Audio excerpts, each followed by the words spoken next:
Okay, तो क्या तुम रेडी हो डीमन स्लेयर के बंच ऑफ फैक्ट्स के बारे में जानने के लिए? आई नो तुम हो, तो चलो शुरू करते हैं। डीमन स्लेयर कॉर्प्स के अंदर जो सबसे पावरफुल वॉरियर होते हैं वो हाशिराज होते हैं।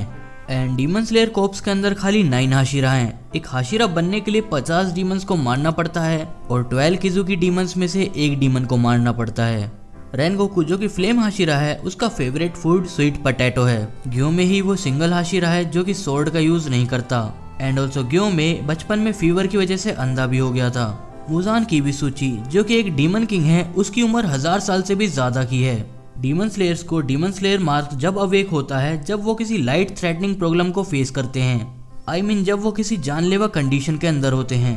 तांजीरो का मार्क ग्योतारा नाम के डीमन से लड़ते हुए अवेक हुआ था। ये मार्क टैटू की तरह दिखते हैं जो कि डीमन स्लेयर्स की एबिलिटी को और भी ज्यादा एनहेंस कर देते हैं। एंड जो डीमन स्लेयर अपने मार्क को जल्दी अवेक कर देते हैं वो 25 ईयर ओल्ड में ही मर जाते हैं, यानी कि 25 साल की उम्र तक उनकी मौत हो जाती है। खाली योरिची ही वो डीमन स्लेयर था जिसका मार्क जल्दी अवेक हो गया और वो काफी लंबे टाइम तक जीता रहा था। डीमन स्लेयर्स के अंदर टेंगेन एंड इनोस्के ही हैं जो दोनों सोर्ड्स को एक साथ यूज करते हैं फाइट में। म्यूचिरो टोकिटो सबसे यंग डीमन स्लेयर बना था हाशिराज में, जिसकी उम्र खाली 14 साल है। गियो में सबसे ओल्डेस्ट हाशिरा है जिसकी उम्र 27 साल है। एंड बाकी जितने भी हाशिरा हैं उनकी एज 18 से 23 के बीच की है। ग्यो में डीमन स्लेयर सीरीज में सबसे टॉलेस्ट कैरेक्टर है। आई मीन उसकी हाइट 2.20 मीटर है। Demon slayer Mugen train movie अब तक की सबसे हाईएस्ट ग्रोसिंग मूवी रही है एनिमे की ऑफ ऑल टाइम, जिसने $500 मिलियन तक की कमाई करी है। सीरीज के अंदर हमें दिखाया गया है कि तांजीरो अपनी स्मेल से डीमन की सेंट सूंघ लेता था। बट क्या तुम्हें पता है कि तांजीरो अंडरग्राउंड भी सूंघ सकता है? एंड ये हमें जब पता चलता है जब तांजीरो स्वयं डीमन को धरती के अंदर ढूंढता है। तांजीरो के नाम का मतलब होता है हाई वैल्यू सेकंड सन। तांजीरो को किसी बार्बर यानी कि नाई की कोई जरूरत नहीं है, वो अपने बाल खुद ही काट सकता है। डीमन स्लेयर के एक सिंगल एवरेज एपिसोड की कॉस्ट $18,000 आती है।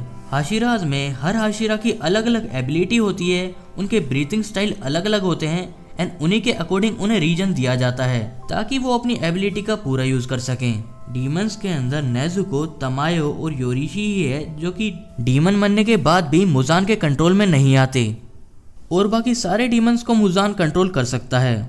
मुजान के पास 5 दिल और 7 दिमाग हैं, मतलब तुम उसे बीच में से काट दोगे तब भी वो नहीं मरेगा। मुजान के पास लोगों की मेमोरी एब्जॉर्व करने की भी पावर है।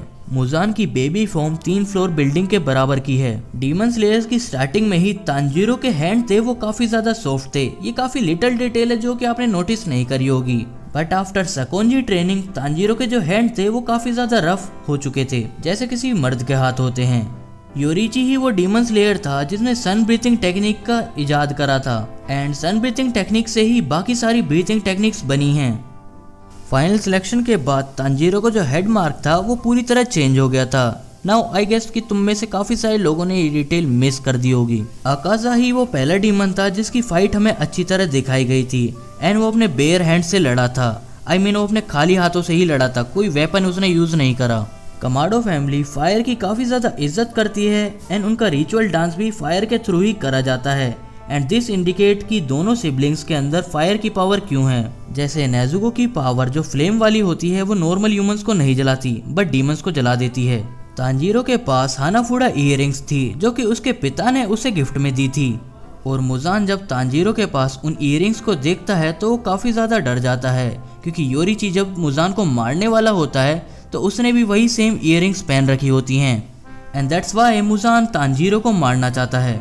टेंजेंट उजुई डीमन स्लेयर बनने से पहले एक शिनोबी निंजा था। म्यूचिरो अपर मून 1 डीमन कोकोशिबू का डिसेंडेंट है एंड कोकोशिबू जो कि अपर मून 1 डीमन है वो योरिची का सगा भाई है। उराडा की अपनी ट्रेनिंग कंप्लीट होने के बाद अपने सभी स्टूडेंट को एक मास्क देता है जैसे उसने साबितो को दिया था, जिसके अंदर एक पेल स्कार था जैसे कि साबितो के फेस पे था। ठीक वैसे ही तांजीरो को रेड सन शेप का मास्क दिया था जो कि उसकी इयररिंग्स से मैच हो रहा था।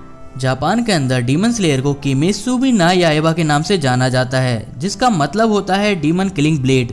डीमन स्लेयर मांगा ऑलरेडी एंड हो चुकी है एंड वर्ल्ड वाइड इसने अभी तक 150 मिलियन कॉपीज बेच दी हैं। मुजान अपने ब्लड से डीमंस को क्रिएट कर सकता है एंड जब मुजान को ये दिखता है कि ये डीमन और ज्यादा पावरफुल हो सकता है तो मुजान उसे अपना और ब्लड दे देता है। कगाया 97 लीडर है डीमन स्लेयर कॉर्प्स का एंड कगाई जब 4 साल का था तभी उसने ये टाइटल गेन कर लिया था। मुजान जब तांजीरो को पहली बार देखता है तब वो काफी अलग रिएक्ट करता है एंड तब मुजान के आगे 3 ड्रंक ह्यूमंस भी आते हैं और तब मुजान उन 3 बेवड़े लोगों को बिना कुछ सोचे मार भी देता है एंड तब हम मुजान की आंखों में एक सेंसेशन देख सकते हैं जो कि फियर को इंडिकेट करती है। बिना किसी डाउट के योरीची सबसे पावरफुल डीमन स्लेयर था और वो मुजान को खाली सिंगल हैंड से ही हरा सकता था। योरीची के हाथ से जब मुजान बचकर निकल जाता है तब डीमन स्लेयर कोप्स वाले योरीची को डीमन स्लेयर से निकाल देते हैं एंड देन उसके बाद योरीची का जो भाई कोकोशिबू था वो मुजान को ज्वाइन करके एक डीमन बन जाता है। मुजान ब्लू स्पाइडर लिली नाम के फ्लावर को ढूंढ रहा है ताकि वो दिन में भी निकल सके, बट मुजान को वो कभी नहीं मिलता। पता है क्यों? क्योंकि वो फ्लावर साल में खाली 2-3 दिन ही खिलता है एंड वो भी दिन के समय। सो ऑलराइट, ये थी bunch of facts videos about demon slayer and मैंने योरीची के ऊपर भी वीडियो बना रखी है, उसकी बैक स्टोरी क्या थी। बाकी अगर आपको मेरी वो वीडियो देखनी है तो आप मेरी ये वाली वीडियो चेकआउट कर सकते हैं। सो ऑलराइट गाइस, अगर आपको वीडियो जरा भी अच्छी लगे, खुशी हुई तो वीडियो को लाइक करें, चैनल को सब्सक्राइब करें। बाकी मैं मिलूंगा आपसे अगली वीडियो में किसी और सम टॉपिक के साथ। तब तक के लिए बाय बाय, टेक केयर।